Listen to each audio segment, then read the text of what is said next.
Hey there, Vonnie. Thank you so much. Obviously, big news this week. Postmates agreeing to sell to Uber in an all-stock deal, $2.65 billion. And joining me now, Postmates CEO and co-founder Bastian Lehmann. Bastian, so good to have you this week. And so curious to hear your thought process. As recently as last week, you were still considering taking Postmates public. Take us through your decision process. How did you decide to sell to Uber, and why now? Well, first of all, thanks for having me, Emily. It's always great to talk to you. Yeah, you're right. We were very close to flipping our S1, and we were very excited about that path. But what happened in a very quick order is I got a phone call from Dara. We talked on the phone. We came up with what we believe is a framework that makes a lot of sense to bring the companies together, and we took it from there. So I know you're still working on the integration, but what can you tell us? I know Uber has said the app will still run independently. How many of your employees will have a job in this new world? Will you be working at Uber in this new world, and what will that role be? Look, I think we've been focused much on the deal at hand for now. And you know that there will be some period of time here during which there is some work to be done from an antitrust side. So we think we have roughly until Q1 2021 to figure out the exact details of the integration. I do believe that Uber is very excited about the brand. It is something that they were missing. It is a beloved brand. It's a very innovative brand, very millennial brand in the food delivery space. And I believe it will be a great combination. And I have no doubts that our team and our employees find a great home in the joint entity. And look, about myself, we really haven't talked about the role at all. But, you know, if Dara were to retire, you know. We'll let him know that, Bastian. Thank you. Now, Postmates was basically the first big on-demand food delivery company. And I know because I was one of your first customers, and I remember in your early interviews, you would do the back of the napkin math for me, extrapolating how big you thought the market could be. But it wasn't a straight line. And I'm sure you could tell stories for hours. But give us just one or two of the sort of hardest and scrappiest things you did in those early days to make this work. Absolutely. I mean, it could fill a book. And I think it's important that we look at Postmates and we see it as a really great American entrepreneurial story. It has all the elements to it. It has founders that grew up either poor or from humble upbringings, college dropouts, a scrappy team fighting against billions of dollars stacked against us. Innovation, perseverance. We never gave up, and we always had this like clear vision of what we can achieve. So there are so many things. I'll give you just one example. Look, very early on when we started the platform, it was really more a business to consumer platform. We would allow you as a store owner to use our app and ship an item that you just sold. The reality is nobody used the app for that. Instead, you know, customers would use the app and they would try to purchase items at stores. This is kind of the beginning of Postmates, is 2011, 2012. It's the moment when we realized that we need to change the app and we need to have an ability to purchase items at a store, items that you would at that point manually enter, just like you would create a shopping list.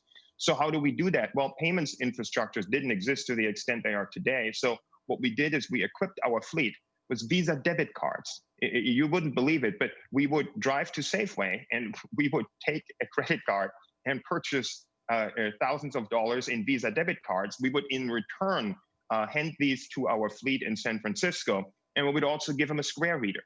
So the very first version of Postmates, they would walk to a store, purchase items with a Visa gift card, and then charge you at the door with a Square reader. It was a hell of an interesting time. Gladly, we moved on from that. The rest is for the book, Bastian. It really took off in LA, and you have a huge stronghold on the American Southwest. But why do you think you couldn't replicate that success elsewhere? Oh, I think we did. I truly believe we did. But you have to recognize that this very quickly became a competitive space.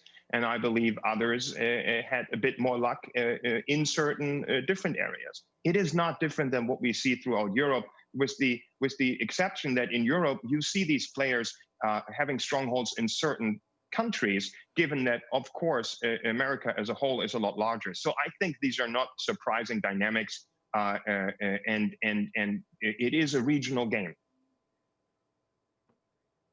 Now, this is still a super competitive, rapidly consolidating business, and a lot of the biggest players still lose a lot of money. What is your view on how this market looks in, let's say, 2 to 5 years? Who wins, and are they still bleeding cash?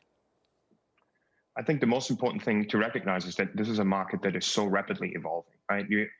Let's just look at the scale that Postmates has achieved: 85% of U.S. households within a couple of years. This market is growing. You see Amazon's strong ability to deliver groceries from Whole Foods. You see Target and Shipt. This is a market that is evolving in a rapid pace. COVID, as tragic as it was, has elevated and has pushed this market forward by at least 2 to 3 years. If you look at the concentration and if you look at our order frequency of prepared food, of groceries, you compare this to Europe, the United States are not leading. And I think that the habits of these customers will change, and the order frequency and the usage of these services will accelerate. It will include many new categories that are untouched. So I think this is a very interesting space. I believe it's the next frontier in commerce. It will move way beyond prepared food at a rapid pace. And I do think that the players that you see right now, more than it is probably understood, are in their own ways on a path to profitability and have actually great prospects to get there.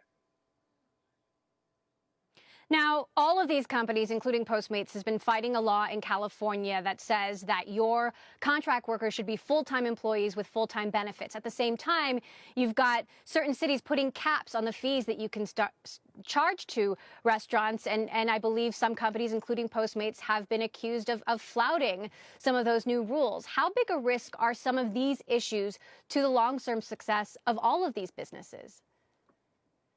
Look, clearly there are challenges out there. If you take AB5, for example, I think AB5 unfortunately got so much or became so much of a political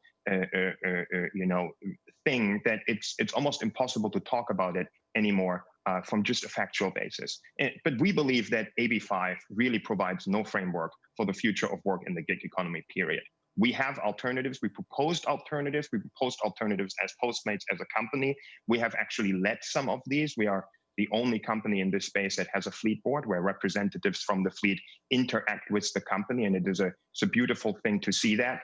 But we also have jointly proposed a different way, and we will continue to seek a legislative compromise that I believe is a lot better than what we have with AB5. Now, if you think about cities proposing under emergency laws certain restrictions to these platforms, there are clearly things that we can do that are better than simple restrictions on the take rate. I believe that funds that all of these players pay into that get evenly distributed to the restaurants are a much better approach.